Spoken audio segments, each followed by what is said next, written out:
menggali lebih mendalam tentang bagaimana sih sebenarnya potensi zakat dan wakaf. Sebenarnya sih belum ya Pak, karena Kenapa? Ini menarik ya. mungkin kalau untuk ramah Gen Z, Seorang pemuda yang merintis kemudian perlu penopangan yang lebih kuat. Memang benar ya, mungkin ada perspektif dari masyarakat dan itu nggak salah juga menurut saya, karena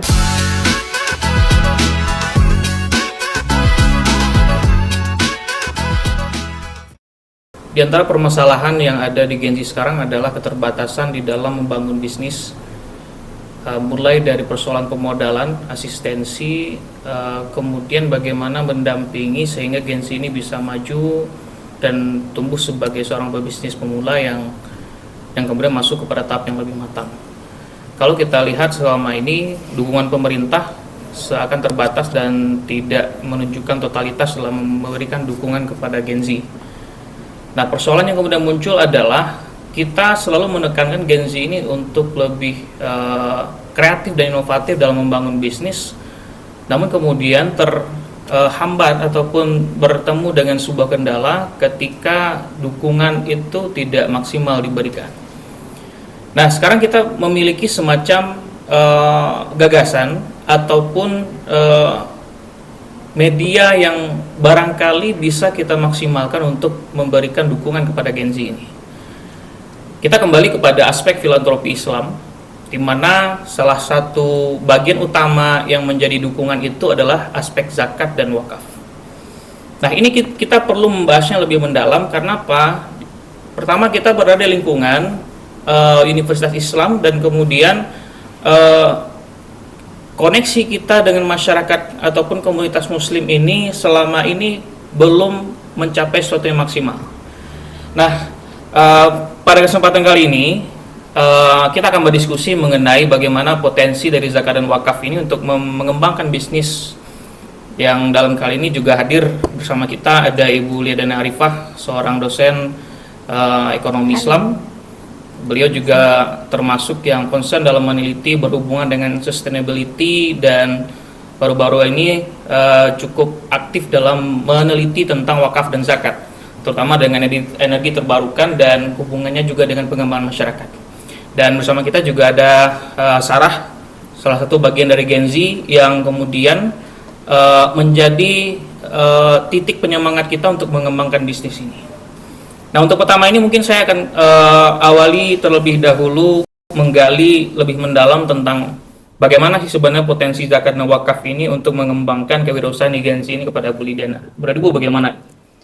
Oke, Pak Sahmi sama Sarah ya sebagai Gen Z ya. Jadi kita tahu kalau zakat dan wakaf itu sebuah instrumen dalam keuangan Islam publik ya yang sudah teruji mungkin ya, karena kita tahu ya bahwa dulu peradaban Islam yang selama ribuan tahun itu keuangan publiknya itu mengandalkan salah satunya adalah zakat dan wakaf ini gitu untuk mendanai banyak hal gitu ya, seperti infrastruktur kayak kesehatan, pendidikan gitu. Bahkan banyak rumah-rumah yang diwakafkan masyarakat itu kemudian menjadi rumah singgah misalnya ya, rumah panti asuhan, kemudian atau rumah untuk kucing-kucing terlantar gitu. Jadi memang ini sebuah apa ya namanya ya, instrumen yang sangat penting gitu, yang harus kita gali lagi. Kalau di Indonesia sendiri, wakaf yang paling terlihat itu mungkin yang sering dibahas itu di pesantren Gontor ya, yang itu sudah well established gitu dan sudah jalan sendiri guru-gurunya gitu ya, kemudian siswa-siswanya juga terbantu di situ dan segala macam. Nah, gimana caranya si zakat dan wakaf ini kalau kita bawa ke sekarang ya, bisnis di era modern sekarang? Ya tentunya pastinya bisa gitu ya. Karena sifat dari wakaf dan zakat ya, wakaf dulu ya misalnya ya. Wakaf itu kan seperti kayak pemberian seseorang gitu ya, yang sifatnya itu jangka panjang gitu. Jadi bisa dimanfaatkan untuk hal-hal yang sangat-sangat bermanfaat gitu ya. Misalnya kalau sekarang ya bikin toko misalnya atau pasar gitu, itu bisa dengan dana wakaf yang itu bisa bermanfaat tuh banyak orang. Kemudian masalah pemodalan juga mungkin bisa digunakan juga dari dana wakaf dan sebagainya gitu. mungkin ya kayak gitu. Oke, ini menarik. Ternyata di zaman dahulu sudah ada semacam program yang bisa mengakomodir seperti rumus tingkat seperti untuk Ya. memberikan semacam saya mengatakannya sebagai sebuah suaka juga bagi orang-orang yang memiliki keterbatasan di situ. Namun di sini kita ketemu dalam sebuah masalah. Masalah yang itu adalah ketika zakat itu dipandang sebagai sesuatu yang sifatnya untuk charity saja.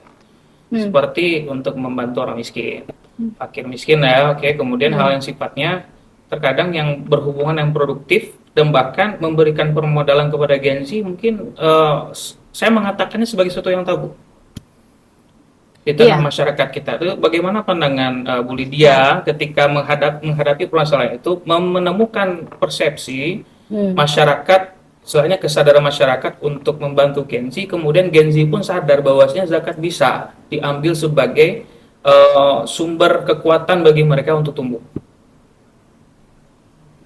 Ya, memang benar ya. Mungkin ada perspektif dari masyarakat dan itu nggak salah juga menurut saya karena zakat itu kan memang diperuntukkan untuk fakir dan miskin ya salah satunya itu untuk menjaga mereka tetap basic needs-nya terpenuhi seperti itu. Jadi memang pasti yang itu dulu yang di karakter apa namanya itu kriteria yang menerima zakat itu pasti mustahik dulu gitu.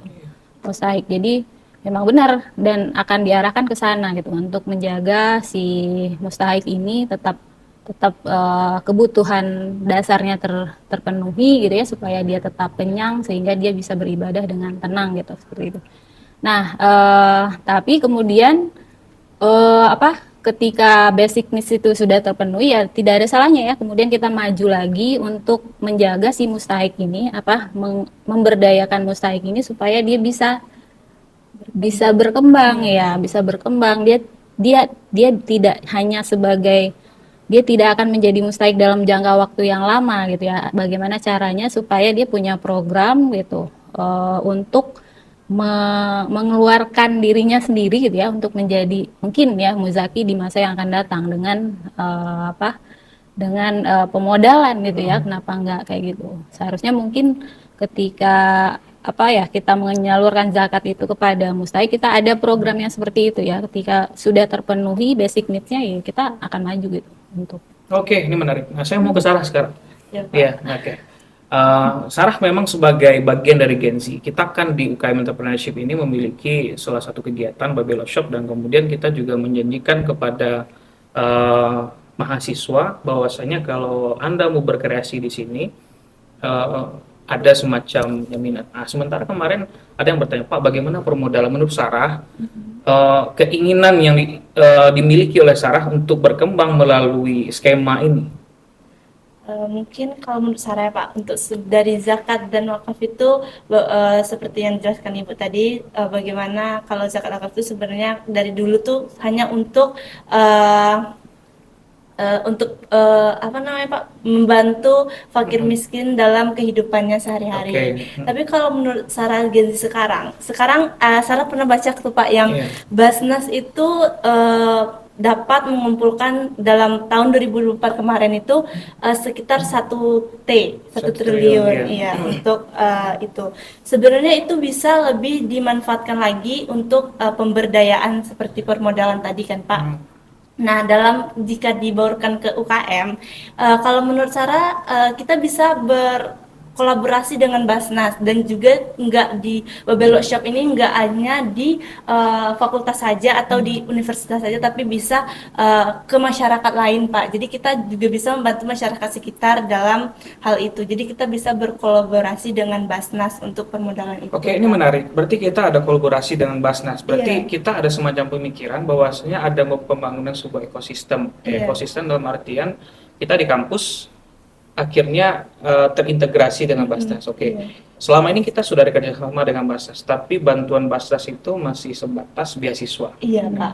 Sementara kita di FEB ini punya spesifikasi bahwasanya mahasiswa ini nggak sudah belajar, tapi ada media mereka untuk bisnis. Nah, menurut Sarah mungkin nggak kita ini mengajukan kemudian ada program dari Basnas itu yang memang khusus untuk memberikan bantuan permodalan kepada mahasiswa? Mungkin sedikit yang Sarah baca dan Sarah tahu Pak, kalau Basnas itu memiliki program untuk itu, tetapi hanya untuk kayak UMKM gitu Pak di sekitar masyarakat. Mungkin kalau kita bisa berkolaborasi dengan Basnas, mungkin bisa saja, tapi dengan konsep yang matang gitu Pak. Karena investor itu nggak bakal ngasih modalnya kalau misalnya konsepnya nggak matang dan keuntungannya nggak jelas gitu Pak. Kalau di bagian Basnas kan kita juga bisa sosialnya dapat, keuntungannya juga untuk keberlangsungan yang akan datang juga ada gitu Pak. Baik, ini menarik Sarah. Saya mau coba bridging kepada beberapa potensi dan integrasi. Kita di kampus ada inkubator bisnis, ya. Kita ada inkubator bisnis, kemudian memiliki UKM entrepreneurship, dan juga kita memiliki galeri. Kita mungkin skip galeri dulu. Saya ingin tanya mungkin kepada Bu Lydia, dalam aspek ekosistem yang akan, istilahnya ekosistem bisnis yang berpusat, yang sentralnya di kampus. Mungkin kita membangun ekosistem itu, mengintegrasikan antara inkubator, kemudian tenan kita yang mahasiswa dan masyarakat, dan kemudian aspek pemodalannya dari zakat dan wakaf. Menurut Ibu, kira-kira model bagaimana yang perlu kita bangun?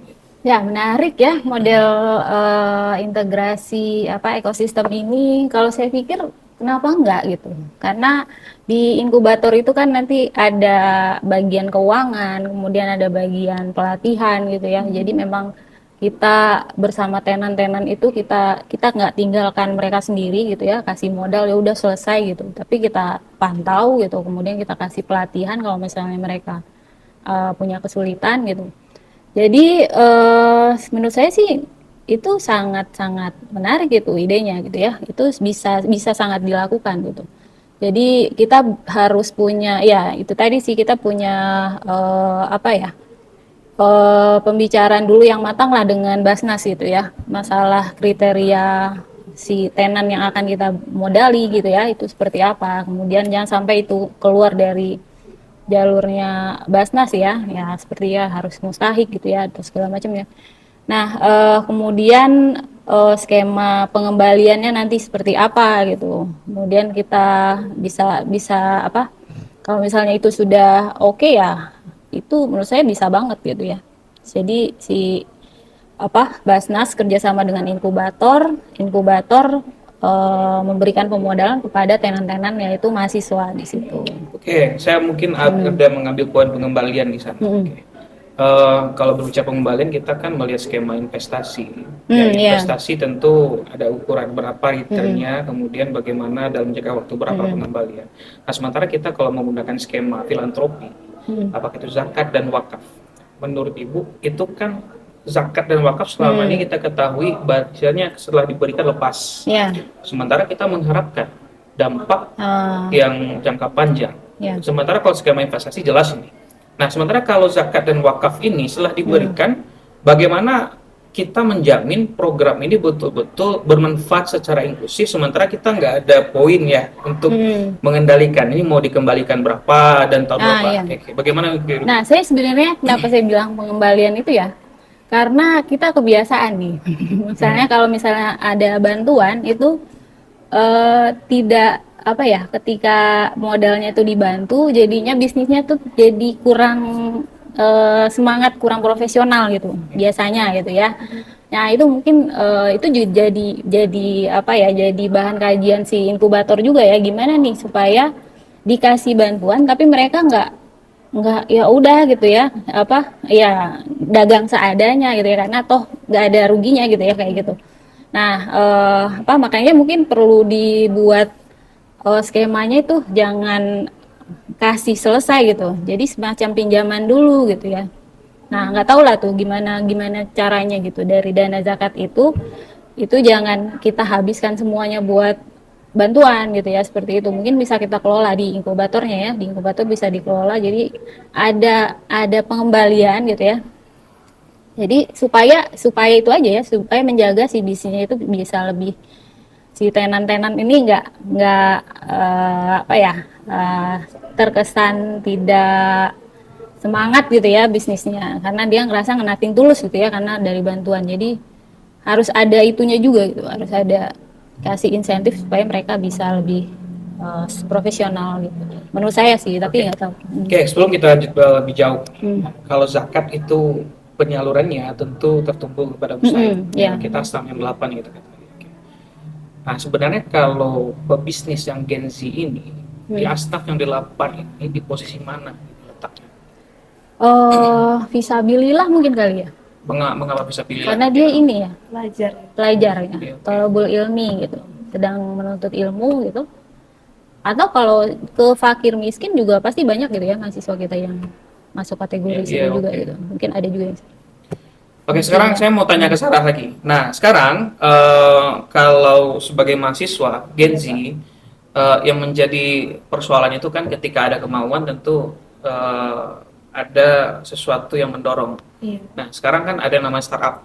Iya, Pak. Seseorang pemuda yang merintis, kemudian perlu penopangan yang lebih kuat lagi. Nah, kira-kira di dalam ekosistem kampus kita sudah ada nih potensi, sudah ada pembinaan, ada dosen-dosen yang akan mendampingi. Nah, sekarang bagi mahasiswa, kalau sudah melihat sebuah kenyataan, potensi yang demikian, menurut Sarah, apa yang bisa dibangun kira-kira? Kalau untuk dikembalikan kepada UKM tadi, Pak, Oke. kita kan punya UKM, Pak.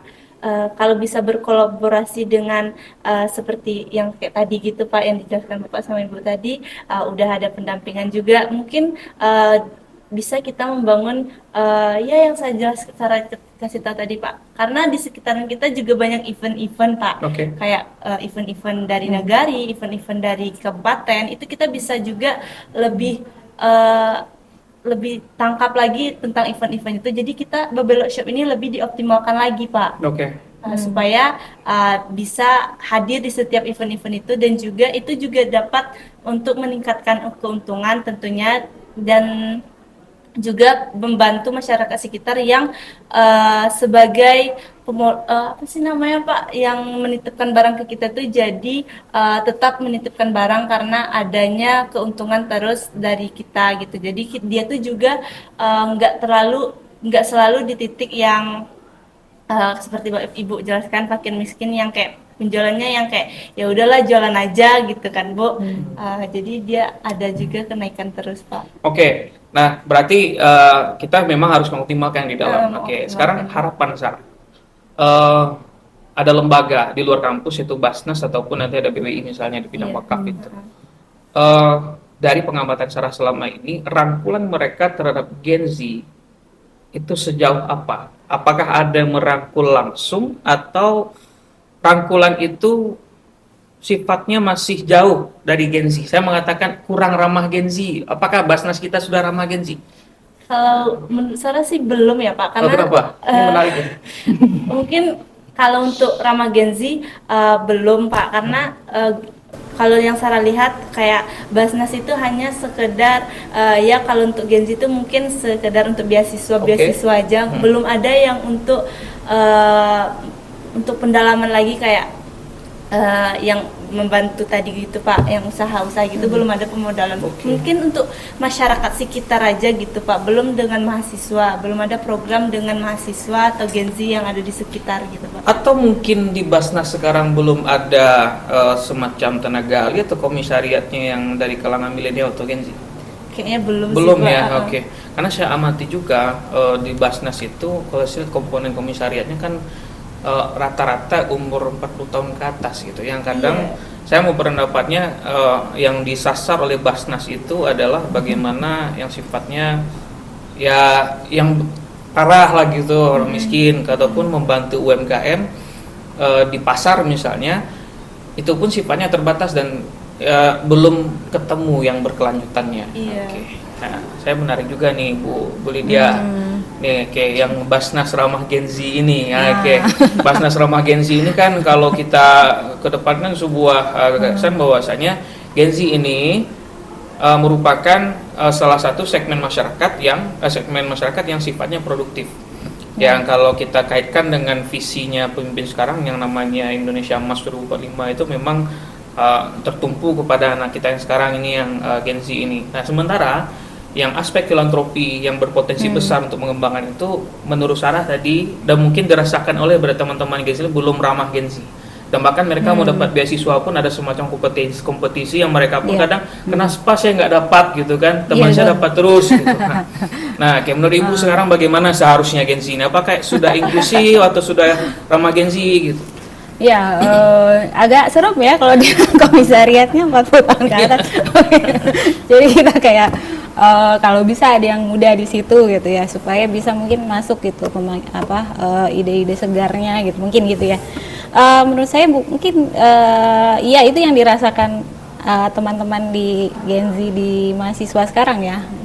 Program Basnas itu beasiswa dan itu pun administrasinya kadang rumit ya. Banyak banget persyaratannya. Iya, saya sering dapat curhatan juga sih ya, udah 2 kali nggak lolos gitu, entah kenapa nggak tahu, nah segala macam gitu ya. Mungkin itulah pentingnya siapa kita perlu, Basnas juga perlu merangkul dalam hal ini kampus misalnya, mungkin sesekali kita perlu FGD gitu ya, dengan inkubator bisnis dengan Basnas gitu, supaya program-program di kampus itu bisa didukung gitu oleh Basnas yang mungkin ya itu masih sejalan gitu dengan visinya Basnas gitu, dengan filantropi Islam gitu ya.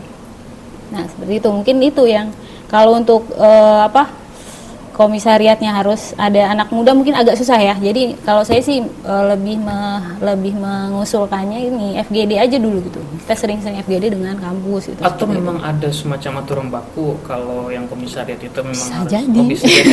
Okay. Bisa jadi, nggak tahu ya, juga. Okay. Tapi ini memang pembicaraan kami saja ya, mudah. Kenapa? Ya sebenarnya nggak masalah sih kalau memang pada akhirnya menjadi komisariat dan pemimpin Basnas itu adalah yang tertua, tapi kalau selagi mereka peduli dengan Gen Z ya it's no problem, lah masalah, nggak masalah akhirnya. Oke, sekarang kita sudah begitu banyak membahas tentang zakat. Nah sekarang saya mau mengaitkan lagi tentang sebuah infrastruktur bisnis ya Bu Lydia. Kalau selama ini kita ketahui infrastruktur itu kan memang pasnya itu dibangun ataupun dilakukan optimalisasinya melalui pendekatan wakaf Ya, karena kan aset tetap dan dia jangka panjang. Nah, sekarang bisnis yang mayoritas digital itu selama ini kan yang berkembang itu adalah seperti mereka yang punya insight bagus di media sosial, kemudian followersnya banyak. Itu kan sebuah privilege yang nggak bisa dimiliki oleh semua orang. Nah, sementara kita butuh inklusivitas bagi Gen Z untuk berbisnis di digital. Menurut Ibu bisa nggak kira-kira wakaf ini kemudian dijadikan sebagai sumber pendanaan, sumber keuangan untuk membangun infrastruktur bisnis digital bagi Gen Z? Ya, saya sebenarnya bukan ahlinya digital bisnis sih, tapi seharusnya sih bisa ya, seharusnya bisa, karena untuk masuk ke digital bisnis itu mungkin modal yang diperlukan itu apa sih biasanya tuh, bikin website ya, bikin konten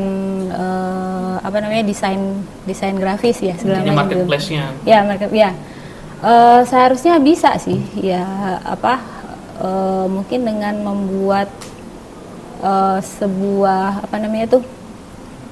sebuah toko sendiri gitu misalnya ya, toko digital sendiri dalam lingkup Batu Sangkar misalnya gitu. Nah itu kan belum ada gitu ya. Nah itu mungkin bisa ke sana mungkin ya, saya pikir ya, kita bisa menggunakan dana wakaf ke sana. Jadi kita punya platform sendiri gitu untuk memasarkan produk-produk yang lokal ini gitu, dan sasarannya juga kan lokal gitu. Atau kalau mau sasarannya lebih luas kan seharusnya bisa dengan platform yang lain tuh, seperti itu. Ya kan persoalan selama ini dari Gen Z itu ketika bukan Gen Z, mungkin dari pebisnis digital itu mereka selalu bermasalah dengan marketplace dan tentang big data. Ya, jadi kalau yang memiliki akses yang cukup kuat tentang data mereka akan menang. Ya kan kembali lagi ke hukum ekonomi kan. Kalau teori ekonomi itu bagi yang tahu informasi mereka yang akan berhajat pasar. Nah, sementara Gen Z ini yang punya privilege sementara yang punya semangat banyak, privilege enggak. Nah kan itu menjadi persoalan. Nah barangkali dengan jawaban dari Ibu tadi kita bisa memiliki sebuah gagasan atau saya mungkin nggak di bidangnya tuh, mungkin Iya, ada semacam benar. ijtihad juga. Mm-mm. Bisa jadi dengan perubahan sebuah kondisi, sepertinya wakaf bisa dialihkan juga untuk mendukung infrastruktur bisnis digital. Yap. Infrastruktur digital, apakah itu untuk internetnya, Nah, apakah nanti Peralatannya peralatannya kan tidak tertutup kemungkinan nanti yang wakaf itu kita berwakaf itu untuk bisnis nanti pakai mau Starlink misalnya, yang internetnya lebih bagus dan nggak perlu tower, ya. langsung ke satelit aja gitu, kan bisa itu menjadi bagian dari infrastruktur digital. studio foto juga ya, Oke, saya. studio foto juga. Foto produk. Nah, jadi sebenarnya kalau melihat pembicaraan kita, wakaf dan zakat ini pada akhirnya memang betul-betul sebagai proteksi untuk ekonomi berkelanjutan bagi Gen Z, terutama dalam membangun bisnis. Iya. Mungkin ini untuk terakhir bagi Sarah, mungkin harapan yang paling utama untuk Gen Z dalam membangun bisnis di era digital dan pendekatan filantropi khususnya zakat dan wakaf ini apa? Kita mungkin bisa khususkan untuk UKM kita atau yang produk utama kita seperti Babelo Shop tadi. Babelo Shop tadi mungkin kalau untuk apa tadi Pak? Itu Harapannya gitu ya. Kalau untuk harapannya mungkin lebih ke mahasiswa atau anggota dari UKM dulu ya Pak, Iya. untuk lebih konsisten lagi karena ini juga ide yang sangat-sangat butuh waktu dan juga karena kesibukan kuliah juga sangat bakal kalau dibilang mengganggu tidak, tapi mungkin lebih ke manajemen waktu lagi kan Pak. Oke. Jadi mungkin untuk teman-teman dari anggota UKM ataupun dari teman-teman nanti yang bakal mau ikut join karena tertarik dengan ide ini, mungkin lebih konsistennya dijaga. Terus kalau harapan Sarah sih bikin konsep yang matang tadi tuh Pak, bikin Oke. konsep yang matang untuk supaya bisa ada keberlanjutan ekonominya, nggak stuck mungkin di periode ini aja, bisa untuk berlanjut ke periode selanjutnya atau bisa keluar dari universitas, bergabung dengan masyarakat sekitar gitu Pak. Dan mungkin kalau untuk wakaf dan zakat ini Pak, kalau dibawakan ke Gen Z bukan mahasiswa ataupun dari itu Sarah mungkin sedikit contoh usahanya Pak, karena Sarah pernah lihat video atau reels di Instagram itu kayak di masjid bikin live TikTok jualan gitu Pak. Oh iya. Jualan gitu kan Pak, kayak apa sih namanya itu, kayak kita mempromosiin produk di TikTok live Pak, nanti bakal ada komisi gitu Bu.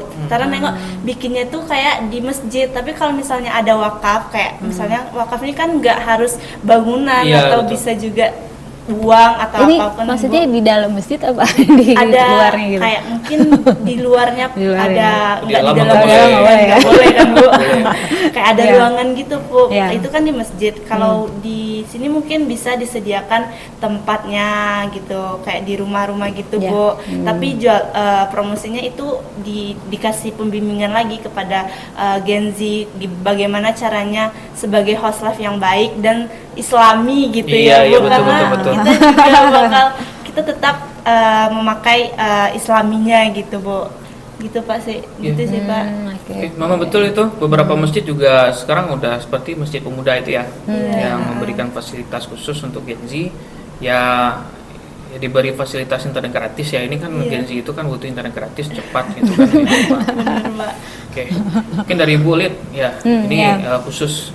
Bentar, kita sudah ada pemantik utama untuk membangun ekosistem. Ya, kita ada inkubator, ada sekarang ada istilahnya UKM. Sekarang kita ada unit bisnis juga di UIN, gitu. Nah, sekarang untuk ya bisnis ini kan sifatnya adalah sustainability. Kita Ya, kan betul. bukan sebagai eksploitatif bisnisnya, tapi bisnis yang membangun ekosistem. Nah, sekarang untuk bisa kemudian kita kuat integrasi kita dengan Basnas misalnya terkait dengan inkubator ini dan mendukung mahasiswa, kira-kira kedepannya apa yang seharusnya kita bangun dan kita perkuat?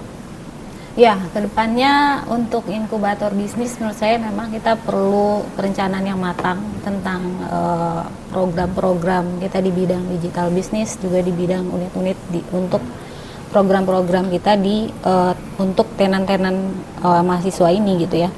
Jadi jangan sampai apa ya, ya tadi ya kita tidak sekedar berjualan tapi berbisnis gitu. Kalau jualan sekali aja udah gitu ya. Ya buat nambah-nambah uang jajan aja gitu ya. Tapi di sini kan kita pengennya sustain ya. Kita pengen yang jangka panjang gitu, berlanjut gitu. Jadi ada perencanaannya, ada strateginya gitu. Jadi tenan-tenannya punya perencanaan yang baik tentang bisnisnya seperti apa, kemudian dia ingin omset berapa dalam sekian tahun gitu ya, misalnya kayak gitu. Dan inkubator juga punya program-program yang matang gitu soal infrastruktur di bidang digital bisnisnya, kemudian program untuk pelatihan tenan-tenan gitu ya, dan ada target gitu, dan sehingga kita bisa ajukan gitu untuk hal itu kepada Basnas gitu ya. Mungkin kita bisa bicarakan lagi nih, program-program ini bisa meningkatkan keterlibatan Basnas di Gen Z gitu ya, biar hadir gitu ya di antara teman-teman Gen Z ini. Jadi mungkin kalau beasiswa itu sudah sangat baik gitu ya, sudah sangat membantu banyak mahasiswa, tapi mungkin kalau ada tambahan bantuan yang mungkin sifatnya bisa lebih sustainable, kenapa enggak gitu. Nah itu mungkin akan menarik buat Basnas ya, dan kita bisa bikin kerjasama yang lebih intens dan lebih baik ke depannya. Oke, saya sudah menangkap poin utama. Kita perlu lebih memperkuat integrasi, ekosistem kita juga harus diperkuat. Dan terutama ini ekosistem bukan sekedar dengan lembaga-lembaga tadi, penguatan juga harus dengan dosen. Ya, Saya mengatakan kenapa dengan dosen, ketika teman-teman dari UKM tadi terkendala dengan sibuk kuliah, barangkali kita bisa mengoptimalkan dan memanfaatkan kebijakan kampus yang terbaru terkait dengan OBE, PJPL, dan utama di mata kuliah berkaitan dengan kewirausahaan mungkin ya. Jadi mahasiswa yang aktif di UKM, di Babelo juga perlu dikawal oleh dosennya, supaya kemudian yang memiliki laporan punya hasil dan bisa nanti dikaitkan dengan CPL dan dikonversi ke dalam nilai mata kuliahnya. Oke, ini sudah pembicaraan cukup baik dan sebagai awal bagi kita untuk bagaimana membangun ekosistem bisnis yang berpusat di kampus, yang mengintegrasikan seluruh bidang, seluruh lembaga, seluruh aktor, dan tentunya nanti akan membuat pengembangan bisnis yang lebih kuat nantinya. Pembicaraan ini adalah pembicaraan yang menurut saya sangat menarik, dan tentunya kesimpulan tidak akan kami berikan. Biarlah nanti penonton yang memberikan kesimpulan dari apa yang kami bicarakan. Oke, terima kasih. Assalamualaikum warahmatullahi wabarakatuh. Waalaikumsalam.